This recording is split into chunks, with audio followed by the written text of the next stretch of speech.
Listen. My AC is blowing this morning like it's its job. All right, you guys. So, it's a no makeup day. No makeup day. Oh. I took my form. I took my capsules. Sorry, I have my hair like in a school teacher bun. Just forgive me. All of my neighbors like jog and walk and do all the things. And anyway, good morning, you guys. So I don't know how my service is going to be. Normally when I'm super early in the morning like this, I have fantastic service between here and the farm. And I normally use that time to reflect on life by playing every Kevin Gates song known to man at the top of my speakers, bumping to the point that I have to remove things from my door because I can't stand the rattling.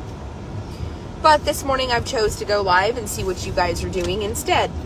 Good morning. So last night we got in, I guess we probably got back to the house about 2 o'clock. But we took Spider down and let Teddy rope on him yesterday, and I took Squirt Gun, and we took a colt that Teddy's going to keep for a little bit. I ended up buying a saddle. I don't really know what I was thinking. I do know what I was thinking.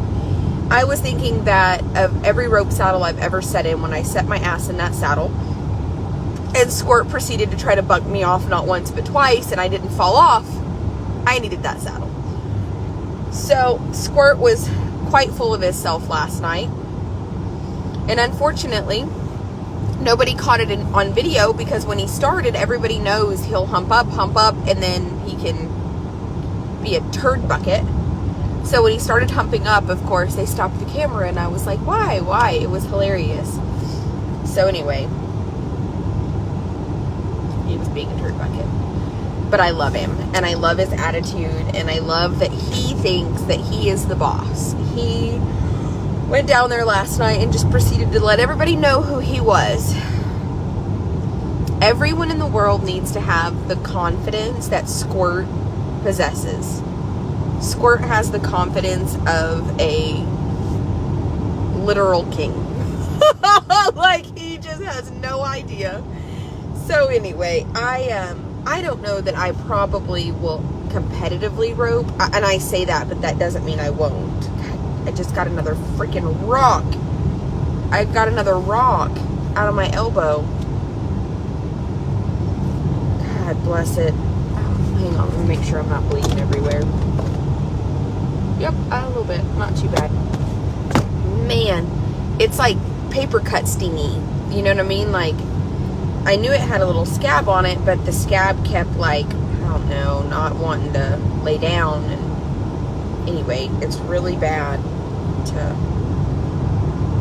It just sucks because it's filling in and it's doing better, but we're still getting debris out of it. And they did clean it. I've had people message me, the hospital should have listened. I was present for all of the flushing of that wound, and it was a lot. So calm down. They did not do right by me. Just sometimes when you have little fragments or whatever in there, they come out later. Man, I mean, luckily it's in an area that's a little bit shallow, so it does kind of push it to the surface, and then it's like where the scab starts to come up. I've had probably 4 rocks come out of my elbow. Anyway, you get to mashing on it, a little rock comes out. Hard as a little mother fricker. Weird. Alright. So anyway, I just made the effort that I'm going to start roping because I feel like we get a lot of nice rope horses in, and I feel like I would enjoy it.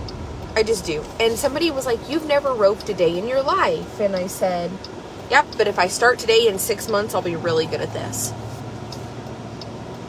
You're right. I haven't. But if I start today, in 6 months, I'll be really good at this. I mean, okay. And And I hate that people ever think that there's an excuse for not doing something you want to do because you've never done it before. I remember the first time I meditated. The first time I meditated.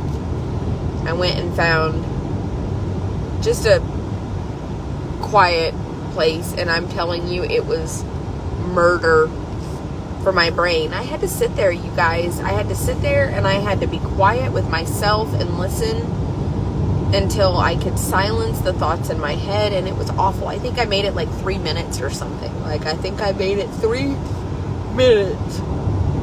Whew. So I started going to a 30-minute meditation session once a week at downtown in the art district, kind of where they have kind of artsy stuff. In Alexandria, on Wednesday nights, they would have a 30-minute meditation session. And I started going, and it was like a guided meditation with singing bowls. It helped a little bit, but I mean, I also noticed the first probably 5 times I went, as I looked around the room, everyone else was genuinely meditating, and I was like fidgeting and like opening an eye and trying to see what other people were doing. And now I can plop down anywhere, and I will realize shortly after I've plopped down that I've been there 30 minutes and it felt like 2 seconds. So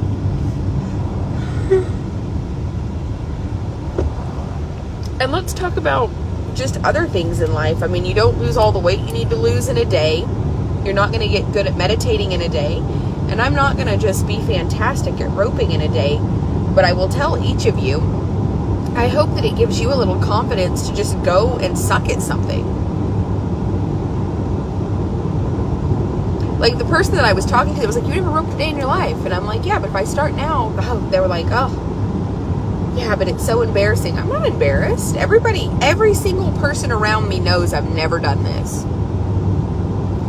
And if in their mind, they think, man, she sucks at this, instead of thinking, wow, she's brand new at this, that is completely their mindset and their problem, not mine. Let me make it very clear that if you start a new endeavor, and anybody around you thinks anything except for good for her, she's starting something new, that is their mental limitation.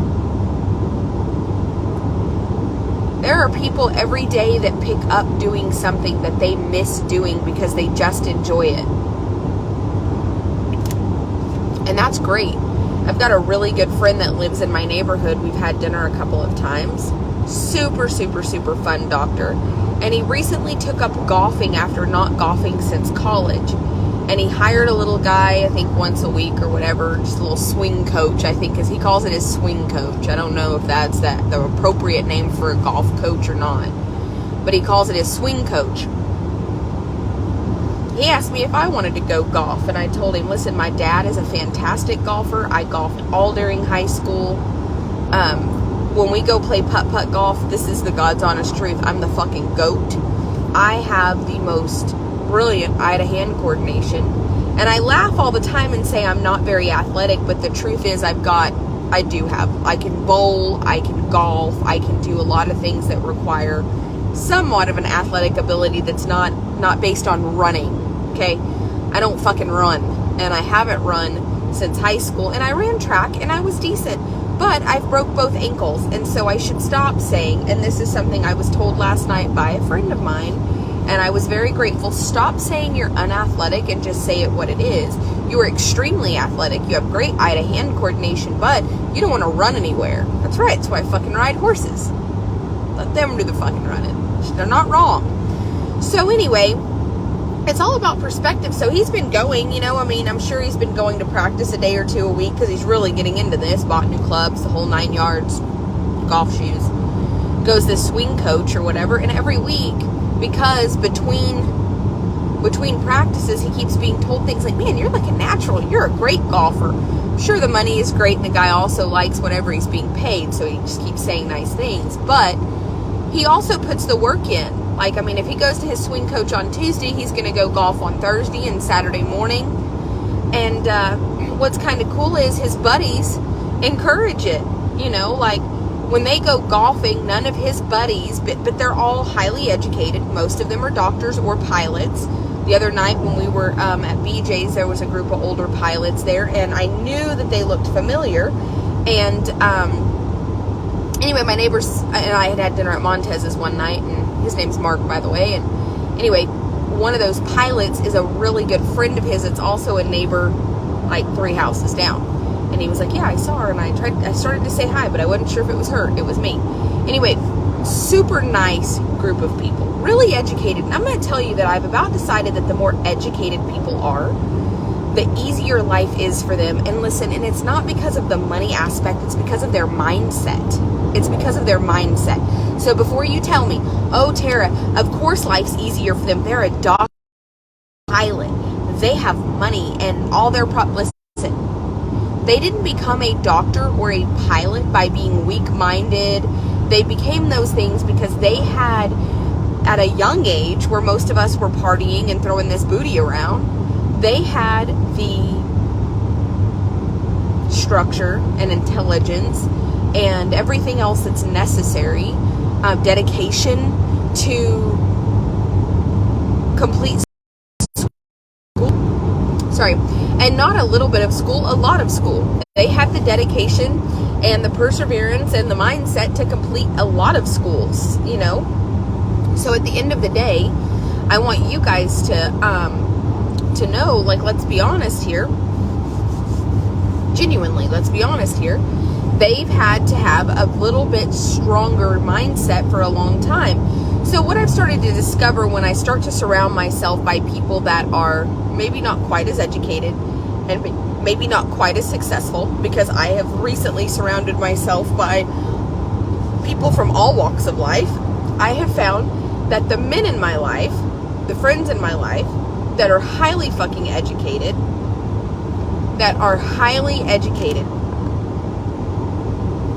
just have a more, and it's not all of them. We have a guy that kind of hangs around our circle that's a lawyer, and that is the most pessimistic motherfucker. He's on his 3rd marriage. I mean, I'm just telling you, his mindset, while he may have had the dedication and the perseverance to finish school, he's a very pessimistic individual, but he's also miserable.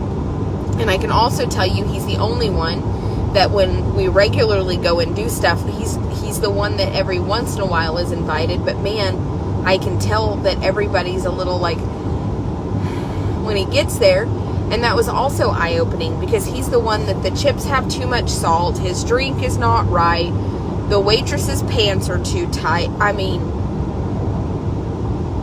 but he's a lawyer, so maybe over the years he has had to train his brain to see what's wrong.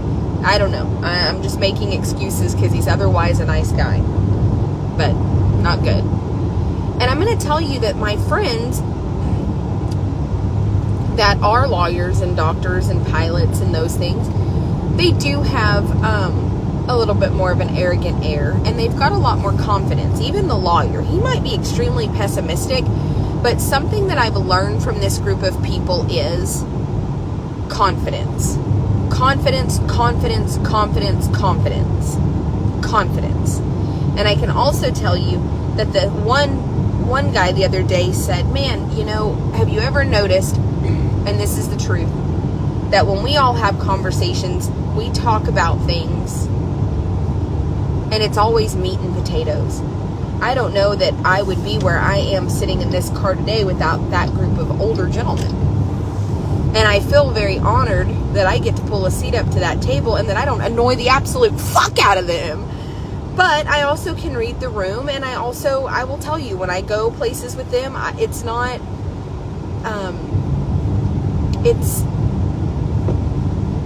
not that I'm fake or that it's just that after we've all had a couple drinks, we're all super funny, and, you know, I cut up and whatever. But like when we first sit down and we first start having dinner, we all are decompressing from a really long, stressful day. And the one thing I can tell you is that for those of you who don't have those kind of conversations and you don't have those kind of friends, get you some. Even if it's me and you just need to inbox me, get yourself the kind of friends that you guys have 1 or 2 nights a week that you sit down and that you have dinner. Because the scariest thing for me is when somebody tells me I don't really have a lot of friends. I didn't have a lot of friends at one point too. And don't get me wrong, it takes a lot for me to call somebody a friend. But for those of you who say things like, I just don't have a lot of friends, I want you to know that that's okay. I was there. And I spent a lot of time learning to meditate and soul search and to really delve into who I was. And it was a beautiful, great experience. But right now, I have become a people person. And I have started to learn and appreciate the value of being able to decompress over a meal with a glass of wine. Or for me, I really, really, really, really like brandy. I like port wine. I'm an expensive bitch. I don't understand. Okay, I'm not a Moscato drinking kind of basic white girl. Like, I literally want port wine. So, now listen, as I've learned though, sitting down and having conversations with people that are more intelligent, that are more successful, and listening to them also vent about life and know that they have problems and the way they handle them can forever shape who you are.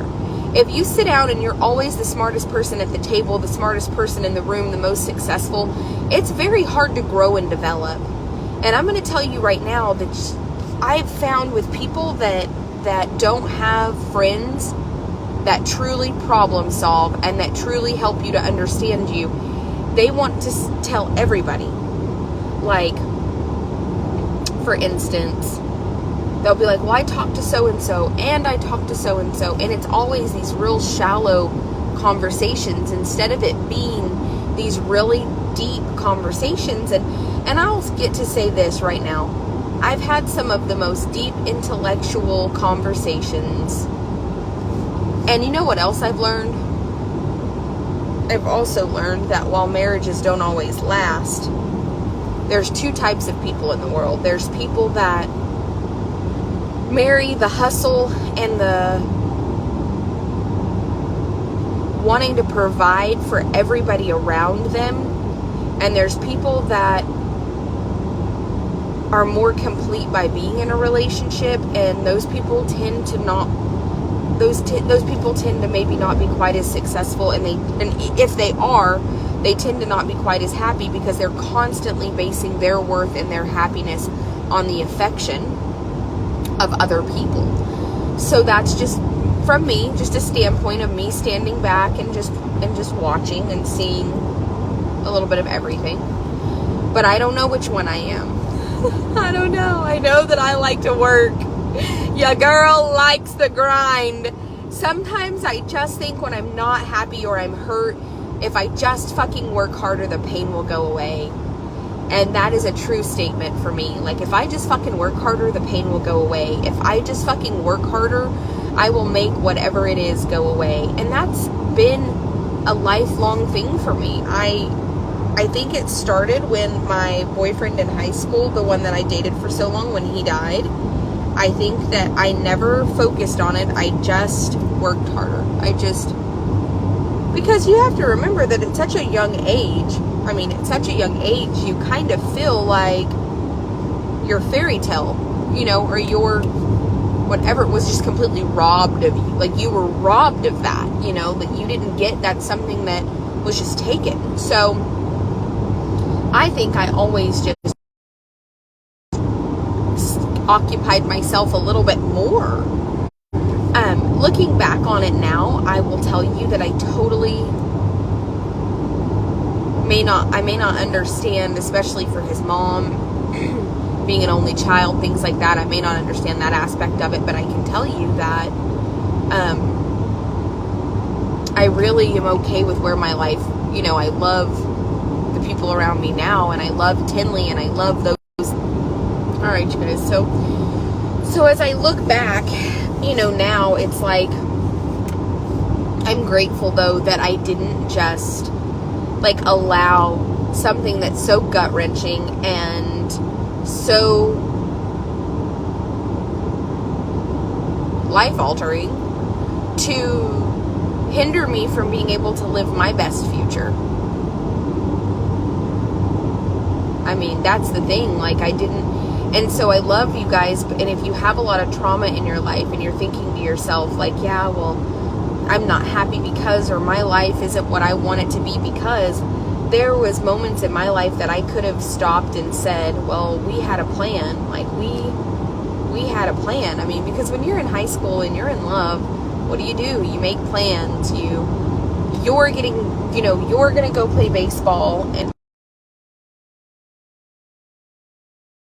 because I dated somebody that could pitch in the 90s, left fucking handed, and he was a beast.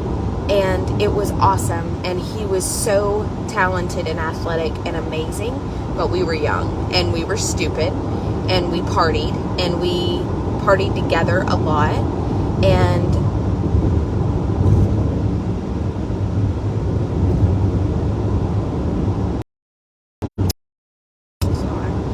I worked all the time, so I didn't go out that night, and they did. They went out to the Roadhouse, and I didn't go because I really needed to get up the next morning. I had a long shift that night at Hooters, and I had to get up the next morning, and I had to be to Hartman's, and it was a lot. There was a lot on my plate at that moment, and I didn't go out, and they got stupid wasted, and then he got killed being drunk, stupid, and you know what?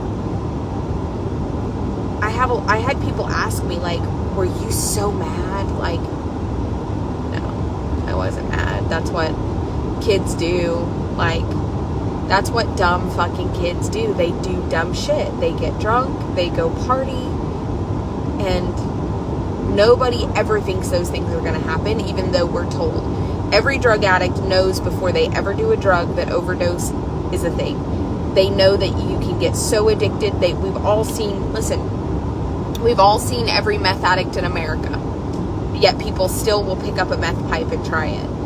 We have all seen high school kids, college kids get killed in drunk driving accidents because they're young and they just think it's never going to happen to them. Right? So, at the end of the day, I can tell you from somebody who has had to literally start over and over and over that when I sit down at the table with the doctor, the lawyer, the pilot, the nurse practitioner, the people that are educated and listen, so the nurse practitioner, he's married to an anesthesiologist. She comes, she's fantastic. And it's really funny because the conversation always goes like, hey Tex, I'm Tara, it's nice to meet you, and oh, I've heard about you, Mark has whatever, sit down. So tell me about you. Where are you from? I was raised in Oklahoma. Oh my gosh, yeah, what part? But here's the thing. The conversations at that table are really unique in the sense that I can tell you, like, real, true, like, meat and potato facts about that group of people. And I've never really had friends like that. Ever. I had friends that barrel raced, and it would be like, oh my god, like, hi Jackie, I'm Tara, okay? Oh, hi, what draw are you today, whatever, and it turns into, how's your horse bred, and, so how's the ground, and, oh my god, and yeah, and did you see that horse in the last drag, and, I've been looking at saddles, and what kind of saddle do you ride, and it's just these really, like, strange. Have you guys ever noticed how shallow the conversation is? And I didn't know this. I didn't realize this. But even when we go to horse sales and stuff, oh, how's the market? Oh, it's fine. And, oh, I've been looking at new trips. It's always these really shallow, like with horse people. And I don't mean to knock any of us, me included. But like, it's weird. Because with all of my horse friends, I can tell you what kind of truck and trailer they have, maybe what brand of saddle they ride. Very, like, shallow things. I can't tell you what any of those... I can tell you what Mark drives because he recently got a black-on-black Escalade. He lives around the corner, and he said, like, he drove by our house and saw the Jake's black-on-black truck, my black-on-black Jeep. He loved it. He went and bought a brand new Escalade black-on-black. I call it his midlife crisis mobile. So it's kind of a joke, and it's funny. But other than him, I really don't know what nobody ever sat down and was like, So, I've been looking at new trailers. I mean, have you ever noticed that horse people somehow, they can't help it, but they manage to like bring the conversation about things they own? I don't know why. I cannot put my finger on it, and I've been paying attention, but like, it's just a thing. Like, I can tell you that what kind of truck and what kind of trailer and what kind of saddle and maybe who trained their horse, like very shallow things. But what I can tell you about these people is I can tell you, so the anesthesiologist lady that comes, she's super fantastic, and she's training for a marathon, and she's really doing it because she just wanted to prove to herself, and she's the one that introduced me to the Couch to 5K app that I had heard about it before from an attorney friend of mine in Louisiana named Lauren. Love her. She had mentioned it before, but it's because they were kind of training. Anyway, she introduced me to the Couch to 5K app and was like, I think that this is something that you might be interested in. It's kind of how I got started. But anyway, somebody in the hospital, kind of was getting prepped for a 5K or whatever, and she was like, you know what, I just thought she had never been sportsy or competitive in any way. She had always just really been like a straight A student, and she was just saying that now that she's older, she feels like she kind of missed that camaraderie of like being on a team and being around people that train for things. And, so she was just feeling like, because she had worked so hard, all through high school and middle school, high school, college, never played sports or anything, that she's not a horse girl, that she really kind of wanted to, do the stuff and things. And I thought that was really cool. And again, how do I know this about somebody that I've only had, dinner with a couple of times, that they didn't play sports in high school, and that, emotionally that they felt like they kind of were missing like a little piece. It's because that's how the conversations go when you're sitting at an educated table. People talk about things that are different. They talk about things that are like, I don't want to say soul searchy, but it's not where that goes. Hang on one second.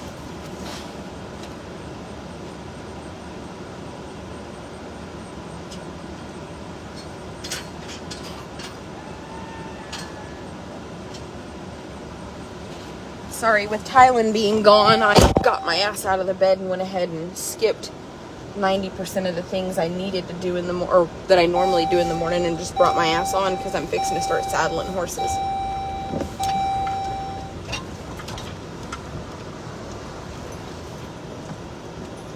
Y'all are gonna love this story. Bought a new saddle. Yeah. Also smashed the fucking window out of the trailer. Yep. Gotta take it to Crockett this week. I'm gonna call them probably today. You're gonna have to drive my trailer to Crockett and drop it off. That door, since I bought that trailer, that door has always been a piece of shit, okay? Like, the day that we picked it up, yeah, that's fine. The day that we picked the trailer up, when we left there, the door came open, and we learned that, like, you have to lock it.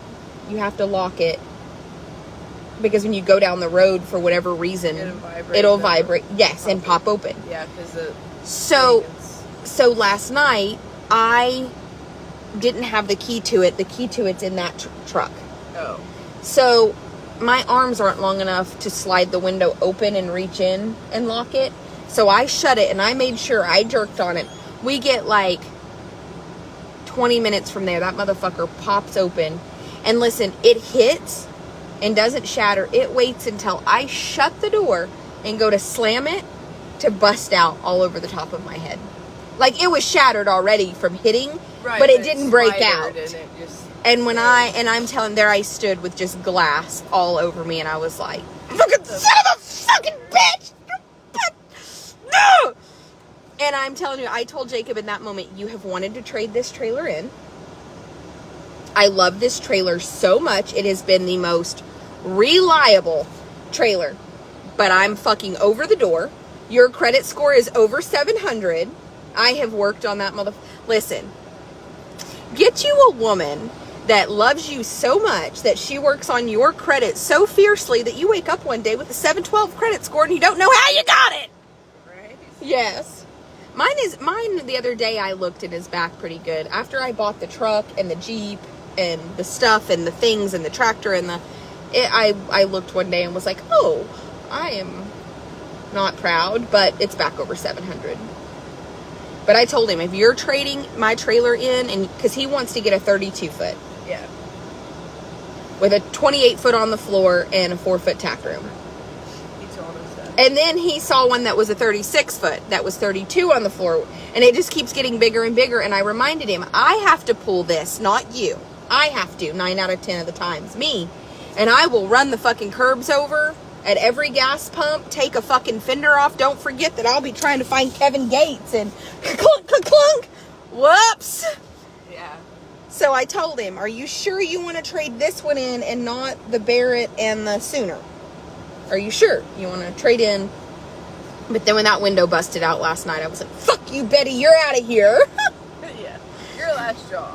Yes. I'll be dead honest with you. Yeah, no. I actually got up this morning and I told Jacob, I was like, I know that Jackie's probably going to be late to start. Yesterday was a big day. It was just kind of you and Brian. There was a lot to do here. And I told him, in case the boys are late, I'll just be there to kind of... Hi, Tip, you whiner bag. That dog. I didn't bring Bear. I just hope I didn't let him out of the house and not put him in the car. He'll go to Mark's house. It'll be fine.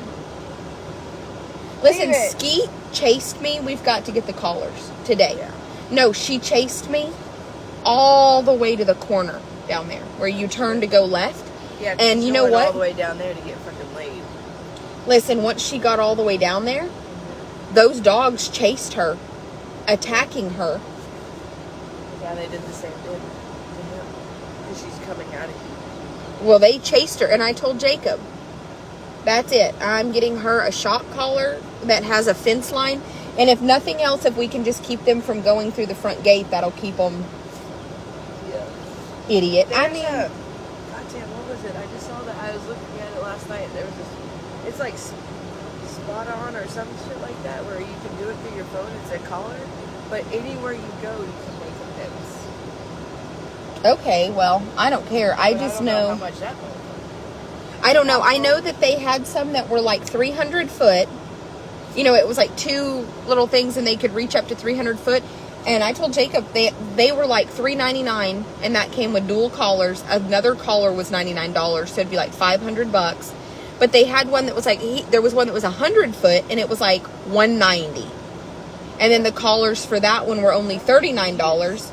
That's what Jacob said. We only need 100 foot just to go across the front gate. Because Jacob thinks that once they've hit that front gate once or twice, once he does it once, they'll get back. Yeah. And honestly, I just need to find a fucking remote to my shot collar. And what I think would be good, I would like for it to be permanent, because here's the deal. You can shock him all you want while you're standing up here and realize he's going through the gate, but 9 times out of 10 you start looking for Tip, and that's when you find him across the street. Because you're busy. So you're not going to be hovering him to shock him every time he heads for the gate. Yeah. So we need to just get the wireless. No, we need to, because here's the thing. If he gets hit by a car, especially with the way Dalton drives. Oh my God, if Dalton hits my dog, I have a come apart. If anybody hits your dog, you're not really emotionally stable as it is without Tip not being unalived by a driver. Tip, I'm going to need you to stay on the fucking property. I'm not going to console your mother when you get hit. I'm not. Look at him. He's like, look, Mom, I look both ways before I cross the road. Her dog wants to get, but so does Skeeter. And Bear. Yeah. I mean, I left Bear at home because that way I can just lock him in my backyard. But Skeet and Tip like to adventure. And I just know that as emotionally attached to poor Tip as Jackie is, if he gets hit right here in front of my place, it's going to be catastrophic. See, I will have a hell of a come apart right now. Oh my God. Skeeter is such a pretty dog, but she's an idiot. Let's hope for the best for the pups. Yeah. So for those of you who know, pretty much everybody in our life, and this isn't like an accident. Tip is a registered poodle. And everybody in our life that have cow dogs have gone to these poodle crosses because they're really smart. And Skeeter is half Queensland Australian Heeler and half red border collie. Her mom is a very, very smart 100% purebred dog, but her dad is a registered red border collie that was like a really, really, really high-end dog. And I would have never, ever, ever bred dogs. That would just not have been a thing. Well, Dr. Hanlon never would fix Skeet till she had come in heat. And then people have been demanding that we breed Tip to Skeeter because everybody wants a border doodle, which is a border collie poodle kind of cow dog cross. So we did make the conscious decision, just so everybody here knows, it was not like we just let the dogs breed, that we decided that Skeeter has been in heat enough times that she could have puppies. But if she has 10 puppies, we have homes for 10 of them with people that genuinely are like calling every day, is Skeeter bred yet? Is Skeeter bred yet? Like they want a Skeeter Tip pup. And they're great homes. They're like families that the dad, so a friend of ours from Crockett, it's one of the vets actually at the vet clinic. They have wanted a standard poodle cross. And anyway, when I took Skeeter in there to be wormed, it got mentioned by Dr. Curry in front of, do you guys remember Amanda, Dr. Amanda? Were you here when Dr. Amanda came? You didn't work here yet. She only came one time instead of Dr. Curry. Anyway, she is just totally excited. So a vet is getting one. And anyway, it was only a thing, just so you guys know, because I'm not real big on I'm big on go rescue, adopt, whatever. But I think that it's a cool cross, and I think that there's lots and lots of people that want them, and they have the same, what's it called? The Merlot. What color is he? He's called a party. He was as dark as she. Right. Brown. No, he is that color. He's the same. So it's a red color. It's like a Merlot red color. So Skeeter has the light eyes with the red nose and kind of the Merlot colored coat. Well, so does Tip. He's like I guess he's called a party mix, which is hilarious. But he's that Merlot color with the light eyes. So anyway, it's just, and genetically speaking, Tip doesn't have any of the poodle hereditary. Jackie bought a good quality one. Yeah. He's not he's genetically negative. Yeah. For so anyway, just so y'all know, calm down, Karens of America, because I know there's going to be people that are don't breed. I agree with you 100%. Yes. Trust me. And this wouldn't have been a thing except for we really, really, really got a lot of people that were please breed those two dogs, which Skeeter is such an idiot. But Tip can go, Tip can go fetch Jackie's shoes. He can, open the fridge and bring you a beer. Literally go get the halter versus go and get the brush. Yes, you can tell Tip to go fetch the halter or a brush. And Tip is the most intelligent dog I've ever seen in my entire life. And he's just a standard poodle, right? He's just a purebred standard. He's a purebred standard party poodle. Party poodle, yeah. Well, I didn't know. So my sister has a poodle cross. And that motherfucker could eat Tip. Have you ever seen Moose? Yeah, I've seen him on pictures. So I wasn't sure if he was a standard or if they get even bigger. His mom and his dad were a lot bigger. He kind of got the shaft of the genetic pool. So well, my small, sister, his brother Romeo at the time was actually probably about 6 to 7 pounds heavier. Well, so listen, Dr. Hanlon had an Aussie Doodle right before Dr. Hanlon stopped coming out here because he went just to performance horses. He bought an Aussie Doodle. So right now the poodle crosses are what? Your car's free. Yeah. So Dr. Hanlon had an Aussie Doodle, but my sister has a Golden Doodle. But he's black, and he's 130 pounds, and he's the biggest. You've seen him. Mm-hmm. His name is Moose, and he could just literally just inhale any of us. He's as big as I am, I feel like. So I was not sure if he was a standard because I don't know how big they get. Because Moose's dad looked like a Great Dane to me. He looked like a kinky-haired Great Dane. to me. But anyway, Skeeter and Tip hopefully will have, not that I want her to have 10 puppies, but I bet, like, I know that we have at least 6 for sure homes that, like, have not only verified they want one, but, like, are, like, actively texting, like, so, is our girl gonna have puppies yet? And I think it's really great if people can, I guess what I'm trying to say is like, we know they're both genetically sound, if that makes sense. Like, she did such good homework when she bought him. And then with the breeds that Skeeter is, there's not a whole lot of, like, genetic mutations. Yeah. The Border Collies are a little, but since her dad was a registered red Border Collie, we kind of have his genetic history. And the Border Doodles are a newer type thing that a lot of people love, because you want the Border Collie's cow and the Border Collie's intelligence, but you don't want the Border Collie bouncing off the walls. And the Queensland calmed her down a little bit, because I'm telling you that the Border Collies are like backflip, happy, crazy. So hopefully, anyway. Skeeter, Peter Eater! Anyway, so I really, and I had said, like, we're not going to say anything to the public because people are so judgmental, and they're going to be like, I can't believe you're breeding non-purebred. Like, what a waste. Listen, Karens, we're not doing it for any other reason except for Jackie would like to have a Tip puppy. I don't care and don't mind having a Skeeter puppy. So, but we are actually the last 2 people that will be keeping any, because we literally have a waiting list. And I don't know if any of you guys have Border Collies or if you guys have poodles, but I'm telling you, the fact that people were like, so what are you going to try? Like, Amanda was like, so what are you thinking is fair for a puppy? Like $500? And I was like, no, like, when she has puppies, like, if you'll, so she was like, she was like, what I'll do then in exchange for one, she was like, I'll go ahead and, like, vaccinate the entire litter and do all the, like, vet care on the litter up until the point they're ready to home. So they have all their parvo shots and everything, because I told her, no, I'll just give you one. I mean, I'm not trying to raise dogs and sell dogs.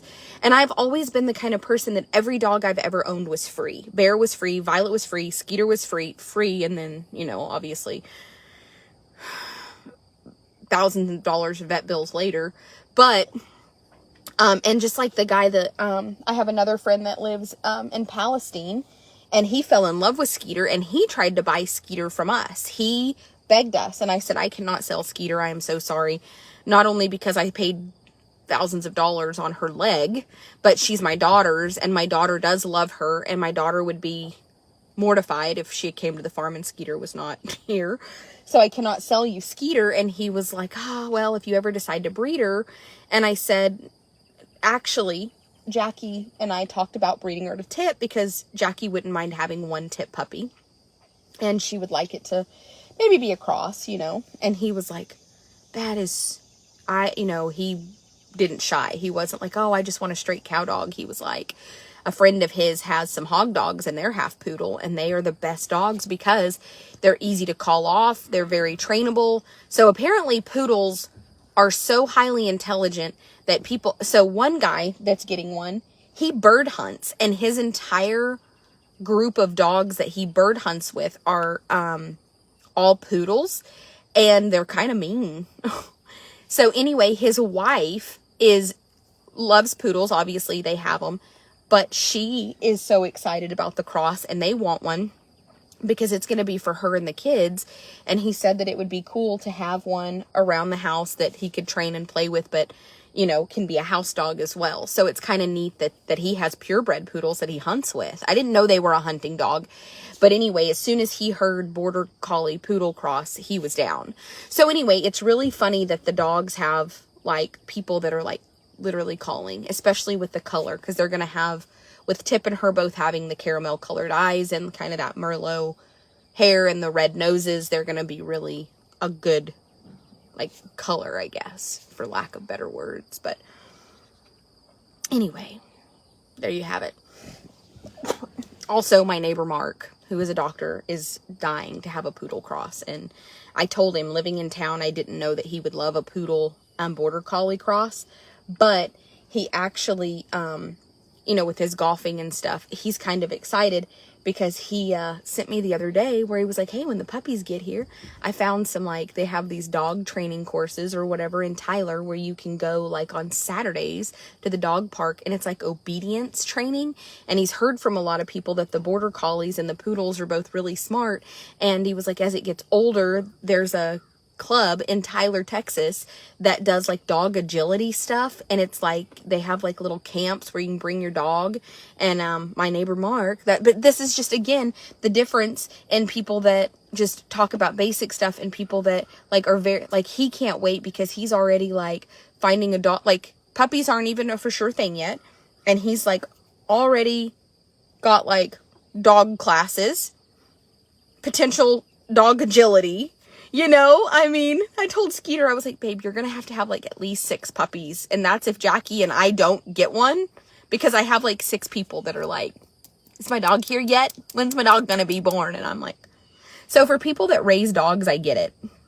I never got it before. Like with all the, I guess it's kind of like saying in a bad way, hi, Skeeter Peter Eater. It's kind of, come on, Skeet. Come here, Skeet.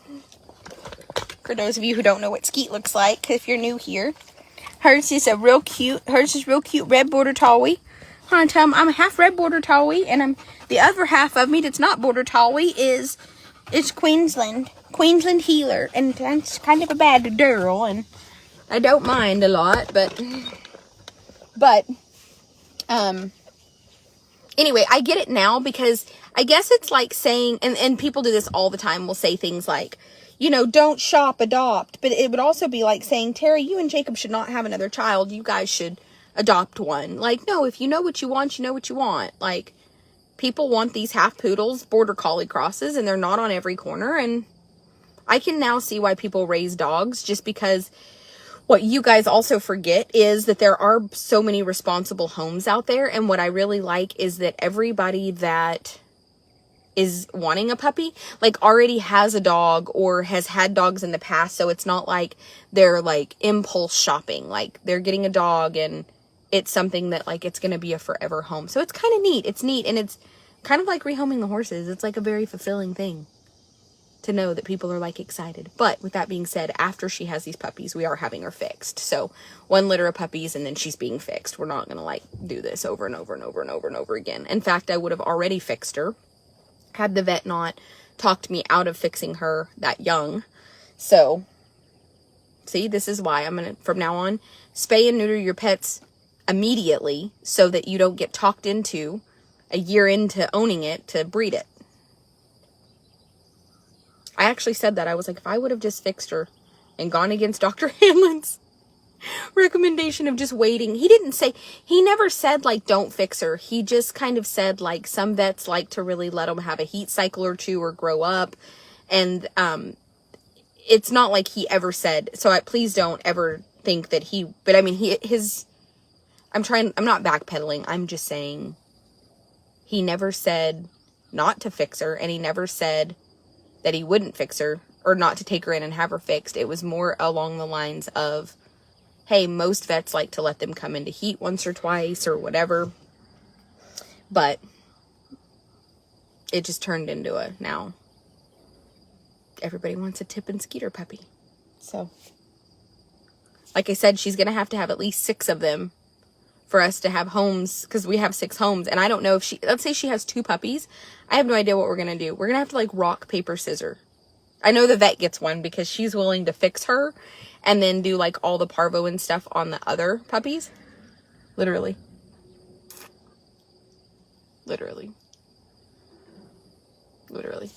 But, and then my neighbor Mark wants one, but then my friend from Palestine wants one. And then the guy that runs the feed store in Troop is like dying for one for his wife and daughter. And like his wife already knows that they want a little boy and what they want to name it, Bo. Like, it's already got a name. They're already like buying pet supplies. And I'm like, there's a lot of pressure. You guys that breed dogs, you guys have a lot of pressure when people like want a puppy before you've even like crossed a litter. There's some pressure there, man. They've already like named it. They're like, has my dog been conceived yet?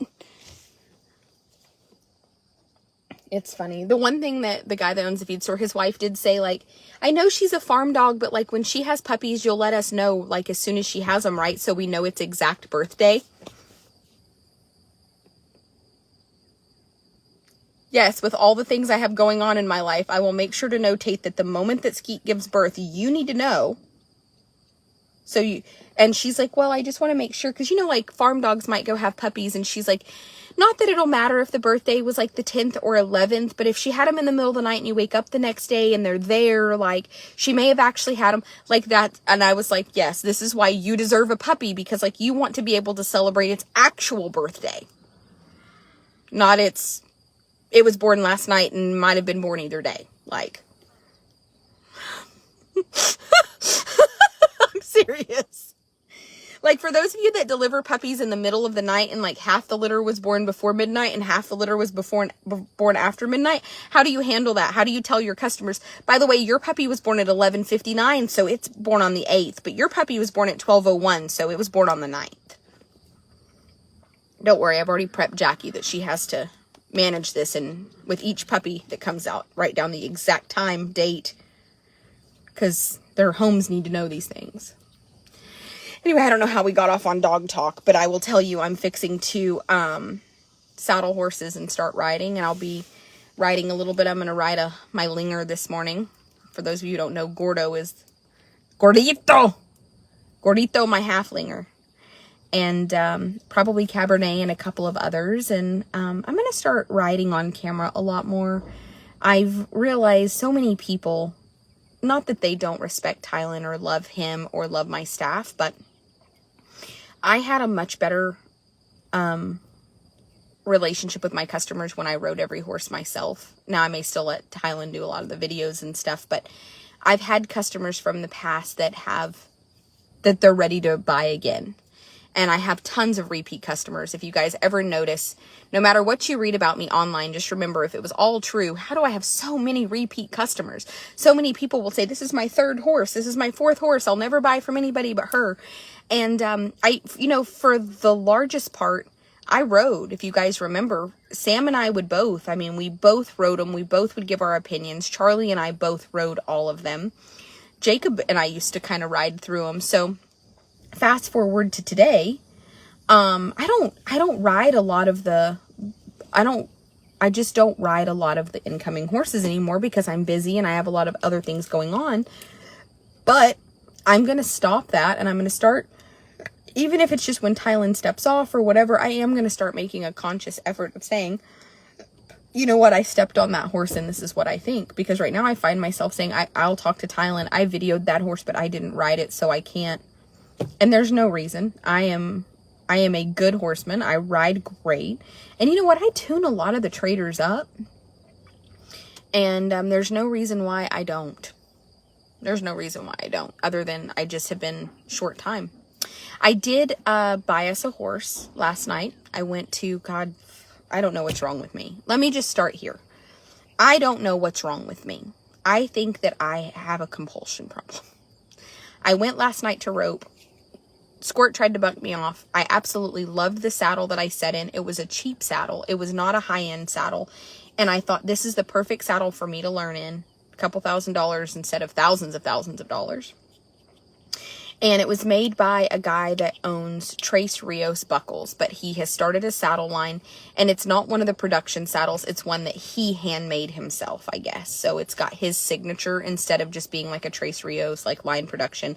This one is like signed because it was one that's, I think his name's Scott Thomas. Maybe I need to reach out to him today. I'm going to call him and talk to him to see what the base on these saddles will be, because I'm telling you that the saddle has one of the best ground seats. I've broke my pelvis in the past. So if a saddle doesn't sit balanced, it doesn't matter if it cost $5,000 or if it cost $1,000. If a saddle does not sit completely balanced, I can tell you, because I've broke my pelvis, and I mean, it's hard. I have to have, if you sit in a saddle that I ride, you'll say it's the best riding saddle you've ever rode in your life. One, I rode English forever, so my feel is really good, and I like a really shallow ground seat. And two, my pelvis being broke, I've got to have something that sits super balanced and doesn't cock you or rock you or tilt you.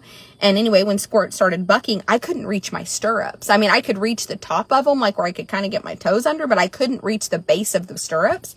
And let me tell you, I never got out of place. I could have rode him through a bad buck because that saddle was so balanced and the ground seat is so decent in that saddle that he could have fucking thrown down, and with no stirrups, I was okay. I was okay. So anyway, really like the saddle. I purchased it. I'm going to call the maker today, see kind of what the deal is on them, because I don't know how affordable they are. I love Matt Kaiser. I love Diamond Ranch saddles. I actually have a couple more Double J's to sell because we're going to kind of go that route and ride his saddles. But anyway, I bought this saddle last night because it fits a horse good. It fit me good. It's a 14-inch, and if I'm in a rope, there we go. There's a good starter pack. And if I decide not to rope, it's a great saddle to take pictures, whatever. But I also bought a horse. I know.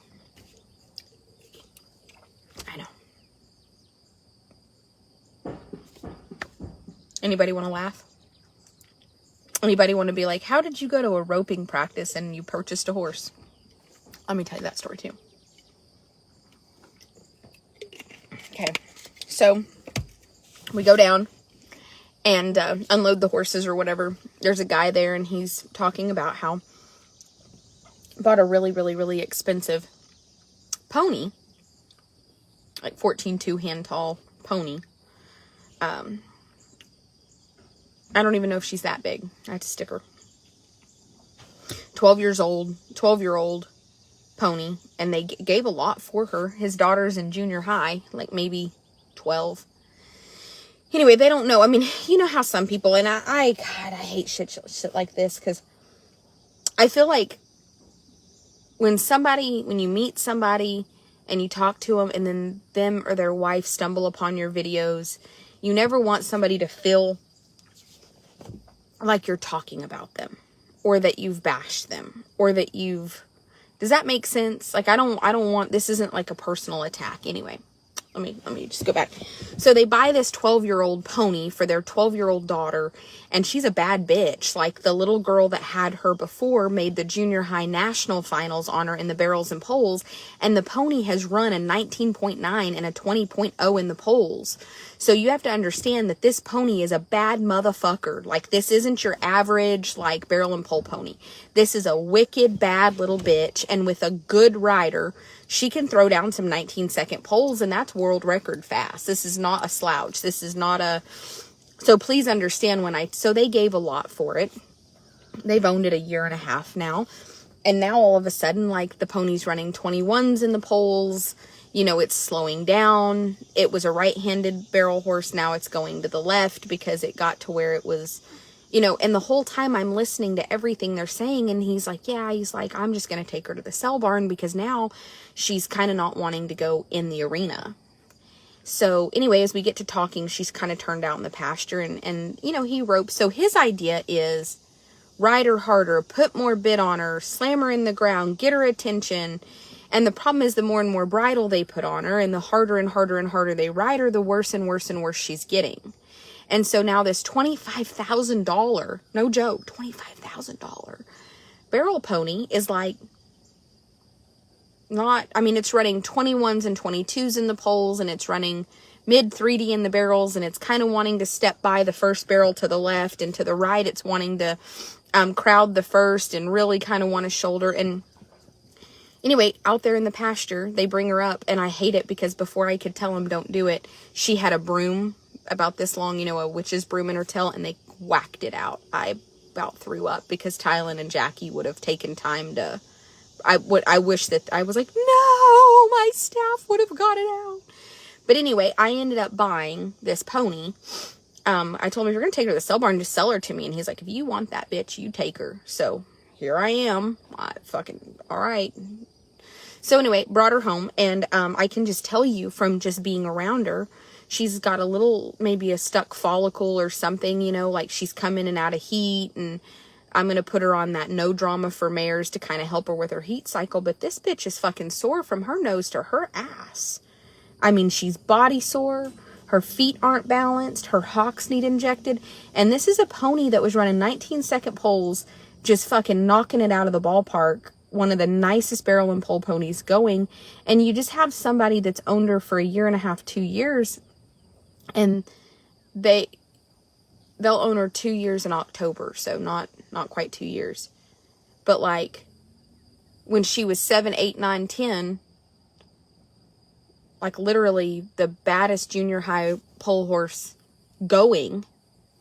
And now she's running 1.5 seconds slower and doesn't want to go in the arena and wants to, having to be started over to the left barrel first because she and she's not bad. I mean, she's not doing anything to the right that's not, it's like, listen, it just screams, I'm sore, I'm hurting, I'm, like, but then you ask, and I can just tell you, like, I put my hand in her mouth. Her teeth are fucking terrible.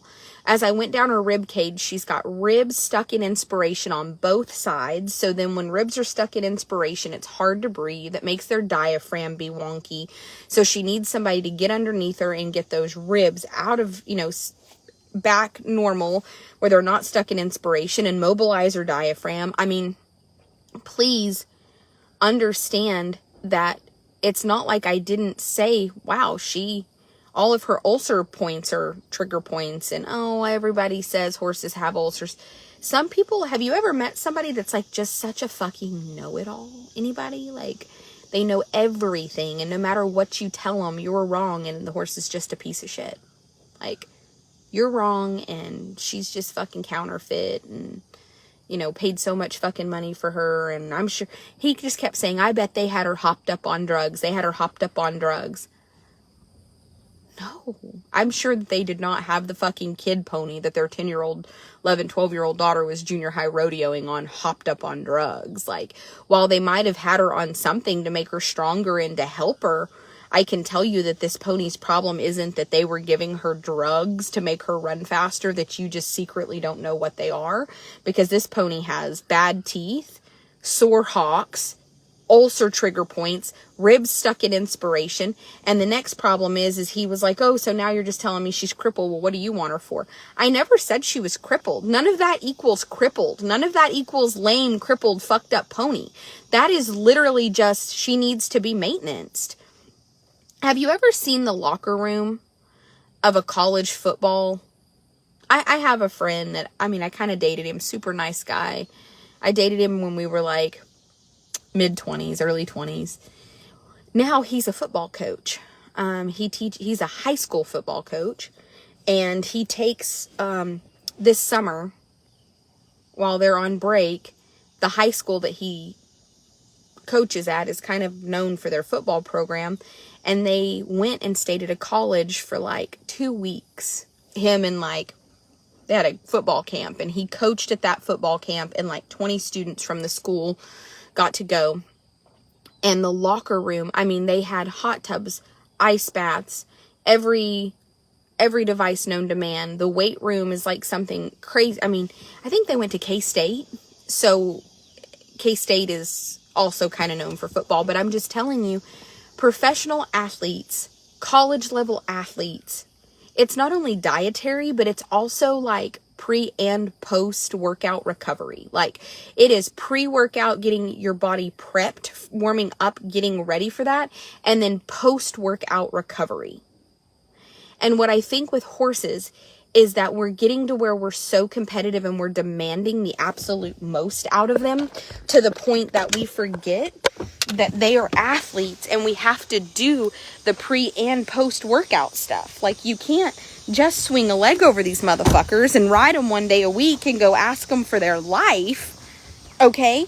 And then not think, can we just take a moment for can we just take a moment for this silhouette? Thrive. Don't forget to order your Thrive. Women's capsules, form.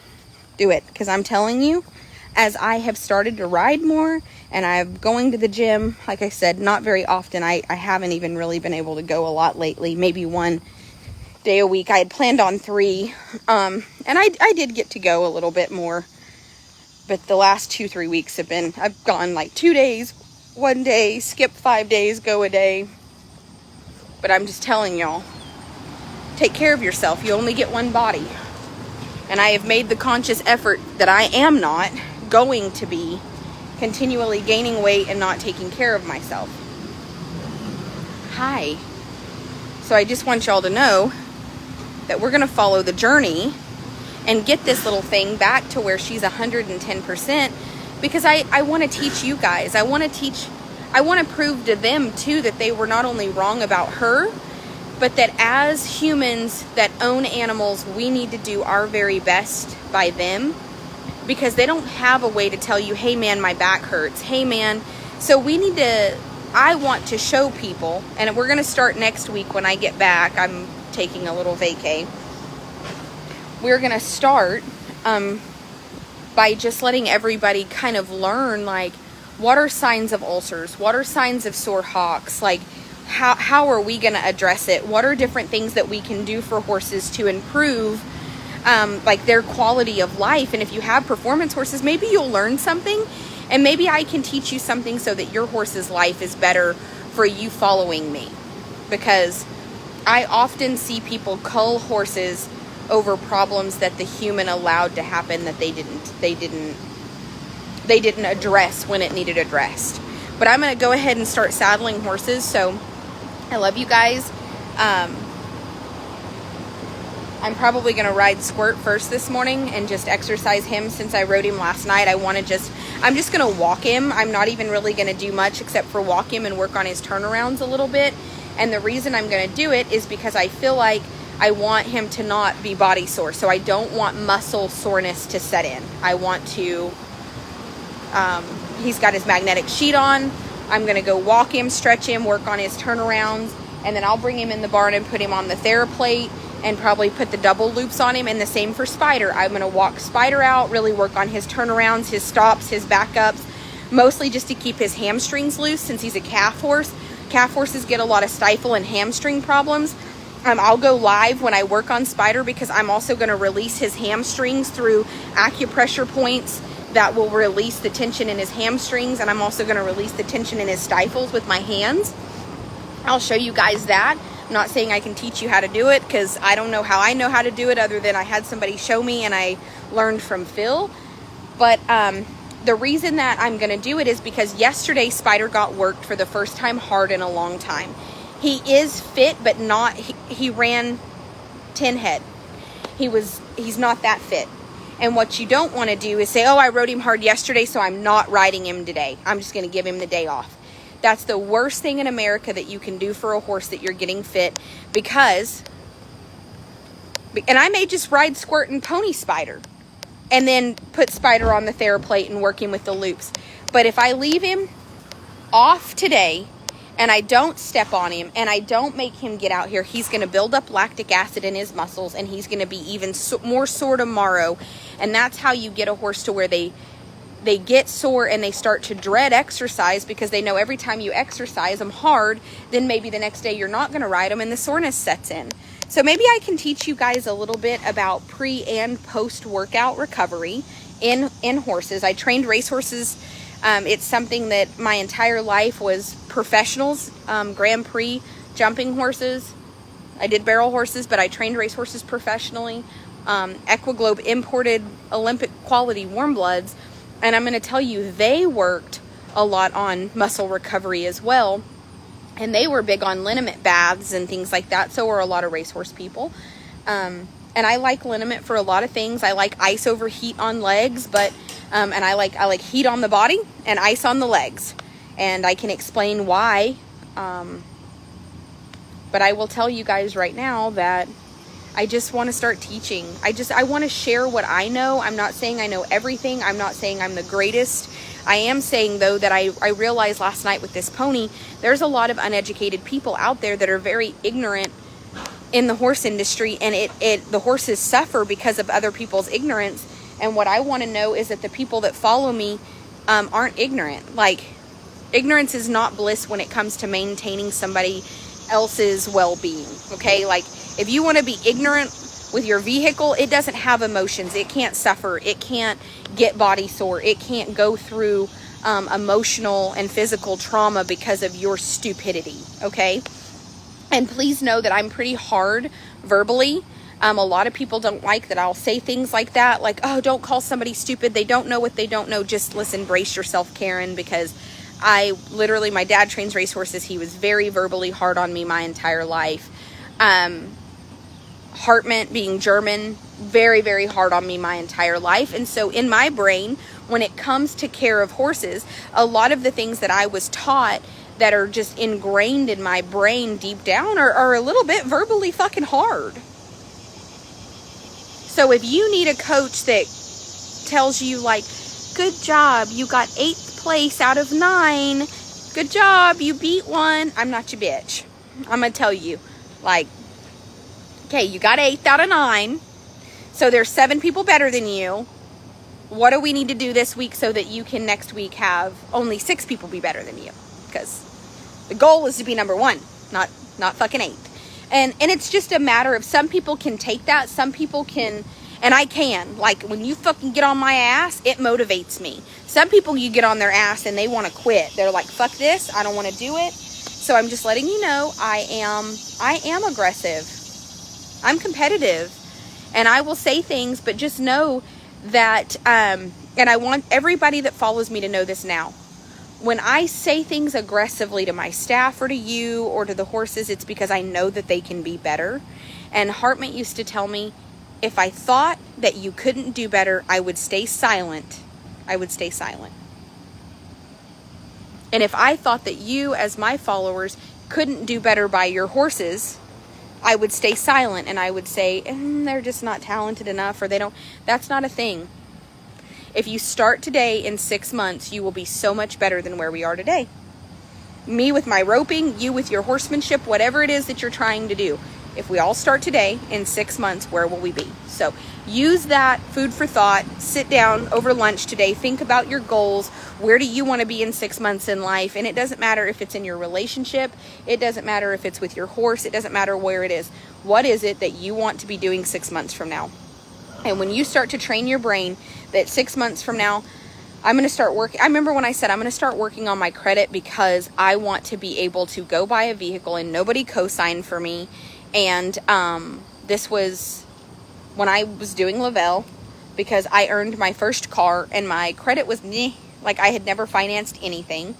And I had to have my mom co-sign for me to go buy my first Mercedes. I mean, Lavelle made the payments, but I remember thinking, like, man, I wish I would have thought about this a lot sooner and had my credit. Anyway, now my credit score constantly stays over 700. It's been as high as 804. Like, but listen, that's so easy for me to stand here and say where I am today. Like, I made the decision that I wanted a new Jeep. All I did is I called, I said, hey, want a new Jeep. I didn't even have to trade my Mercedes in. I just fucking put no money down, went and picked up my Jeep. My interest rate was super low. It's great. Fucking yes. My credit at one point was like a 390. So I just told him that. Nope, I was telling them just now that, like, a couple years ago my credit was a 390. This winter I decided I wanted the new Jeep, or this fall. Called, told them, didn't have to trade my Mercedes in, put no money down, went and picked my Jeep up. My interest rate is like 1 something. Now let's fast forward. Let's get past that. So then this spring I decided, man, I don't drive my Mercedes. My mother-in-law wants a truck and not the car. I probably need to trade the Mercedes in because it's paid for. My Mercedes is paid, 2018 Mercedes paid for. So I call truck company, tell them, hey, and they're like, well, we don't need the trade. And I'm like, but I want to trade it in. So I was able to get like $18,000 down, or $18,900 down, whatever. And got that bad boy.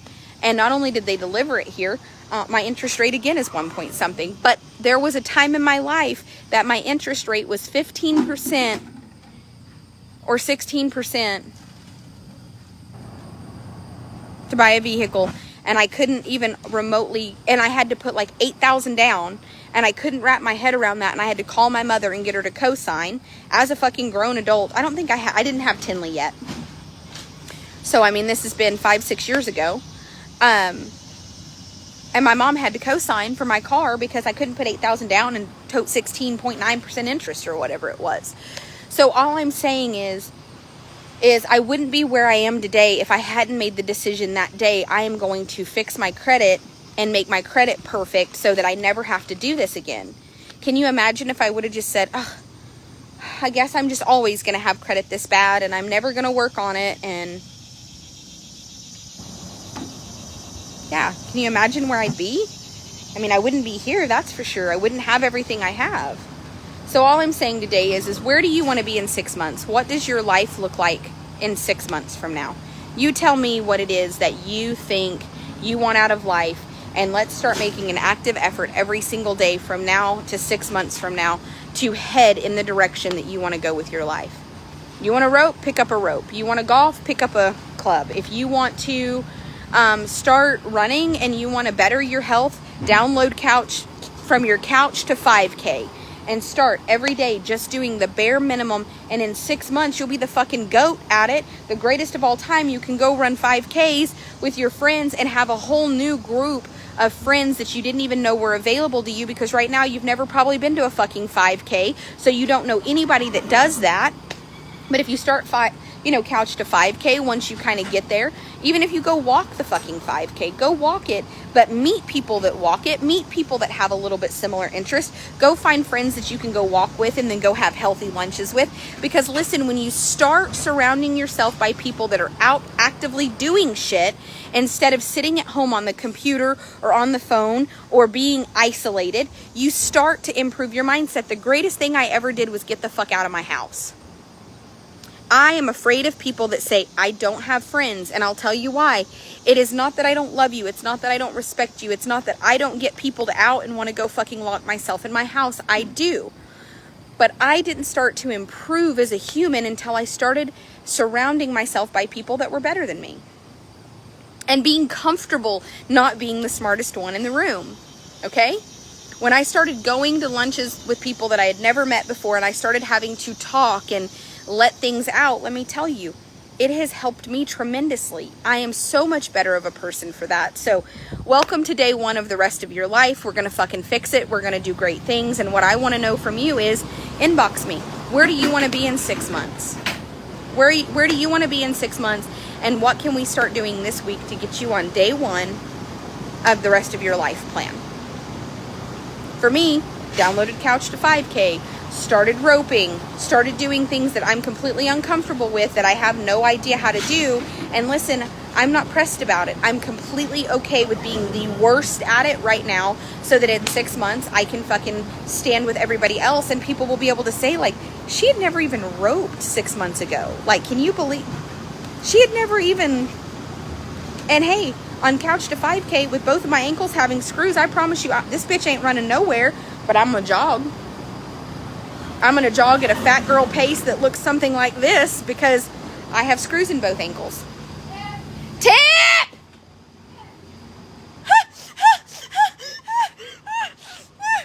This is a fucking asshole. He just takes off down the road and she hollers tip. And I'm telling you, he just started trotting faster. And I hollered tip and he's like, oh, my mom got that mean bitch and I better. And he just turned right around and here he came like, just kidding. Wasn't leaving. He was on the road. He was all the way on the road headed to Tyler. Look at him. He was like, I didn't do it. It was not me. Look at him. Tippers. At least he's not like Bear. Bear would have limped. Bear would have still been coming up the driveway as slow as fuck limping. Like, I was going to get my toe fixed. The doctor's down there. Like, my dog is like a compulsive, chronic hypochondriac that also will lie to you. Will he not? Yes, he will. Bear! Oh, my leg is broke. I'm missing a toe, Jackie. It just happened.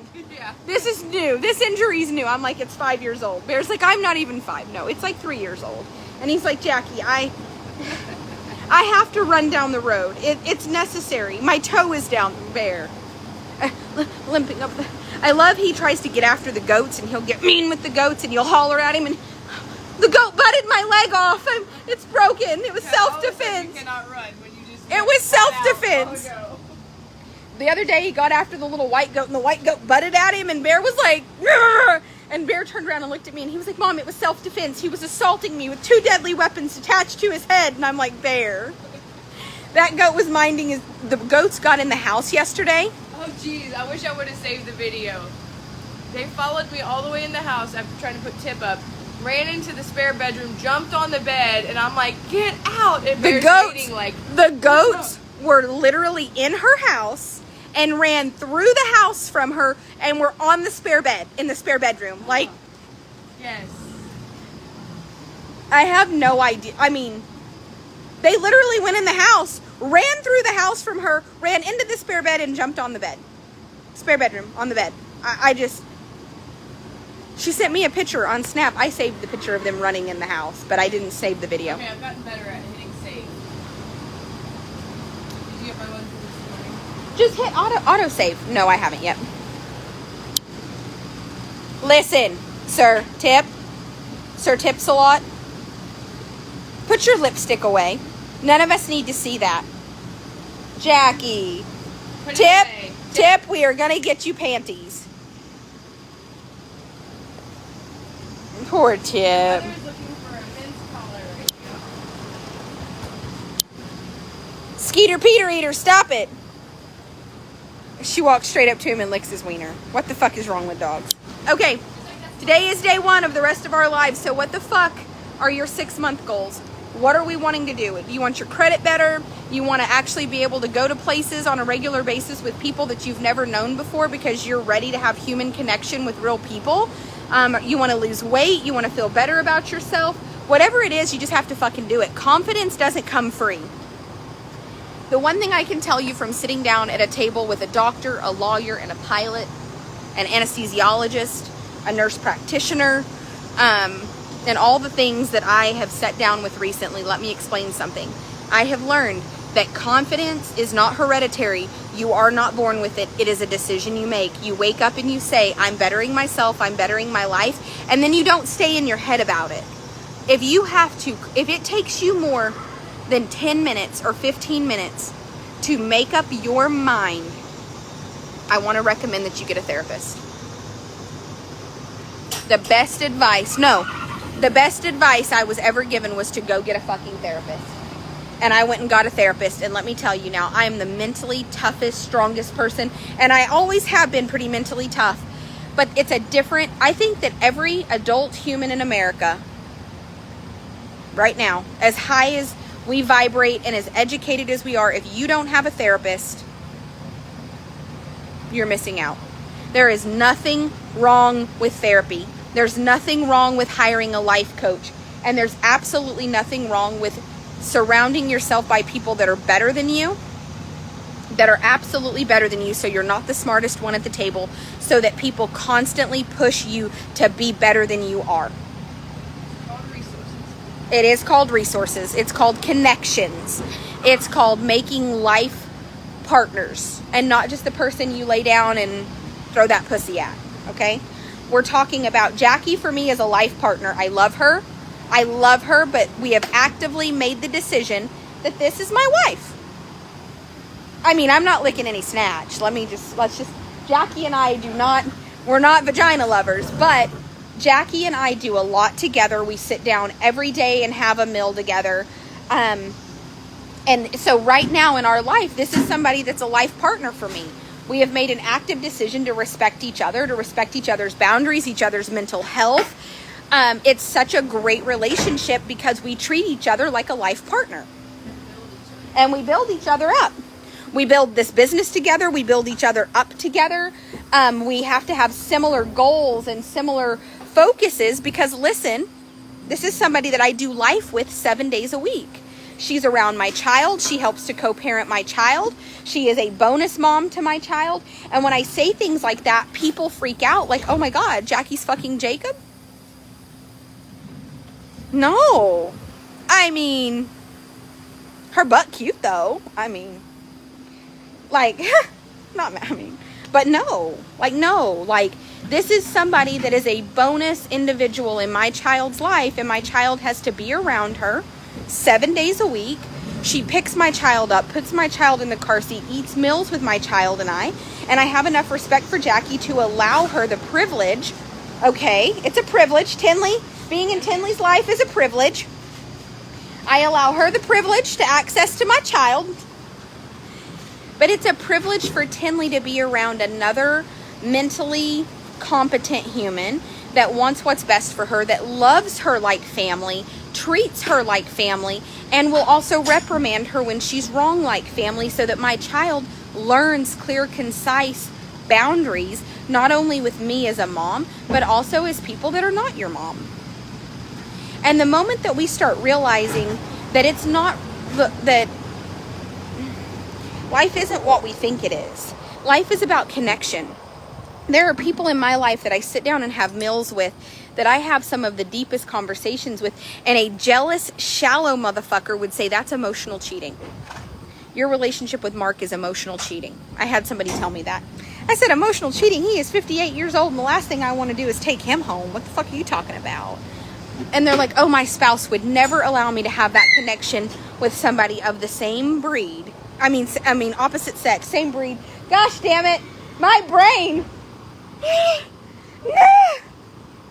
Somebody of the opposite sex, they would never allow me to have a relationship like that of somebody of the somebody texted me right here, and they said something about, we have a quarter horse mare and we're trying to decide if we want to breed it to something of the same breed or if we should do a draft cross. And as I read that text, what came across was what I was reading, where it said same breed. But I've had people tell me that their spouse would never allow them to have a connection or a friendship with somebody of the opposite sex. Why? Why? Oh, well, you just don't do that. Okay, well, this isn't 1960, Pam. This is 2020. And I think that it's important to have connections with people of all races and all demographics and of all sexes.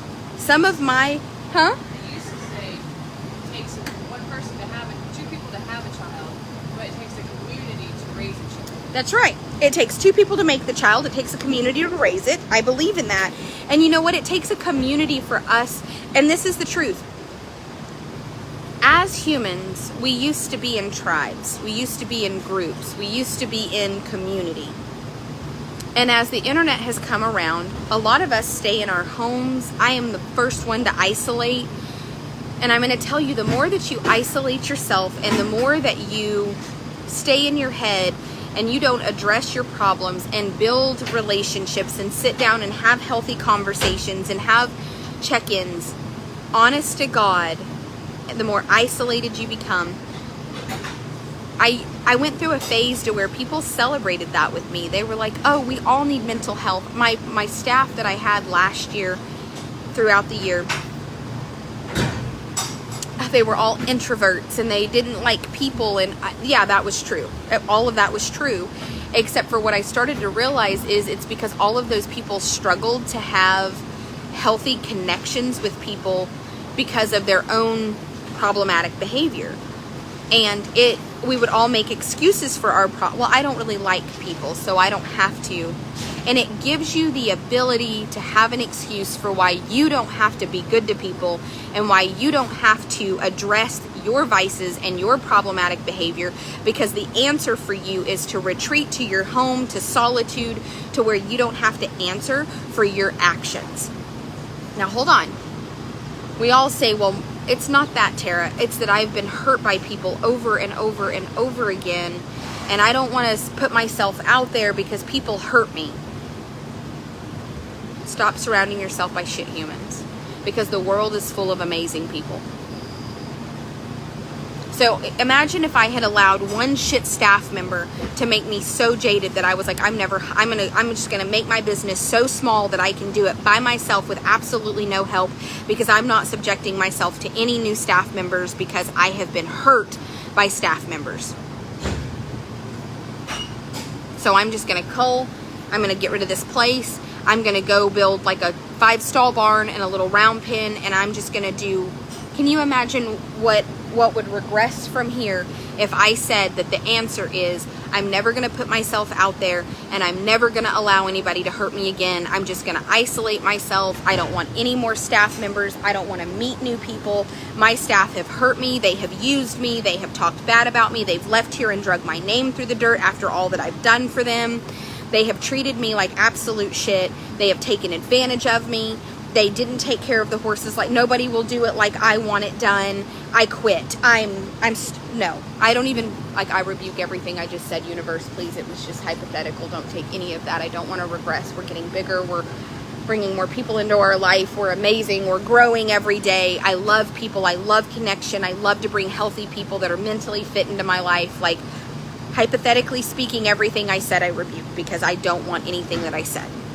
Now that I've gotten that out of there, because I started to worry about the words I was putting into the universe, because I don't want it to think I meant any of that. Okay. Imagine if I had done that, though. Imagine if I had been like, I loved XYZ like she was family. She watched my child. I paid her mortgage 1 month, 2 months because she was behind. She visited me in the hospital every day. She was my ride or die. I would have given anything for her. I literally had willed her things in my will as I was dying in the hospital. And I came out of the hospital and realized that this person was just using me.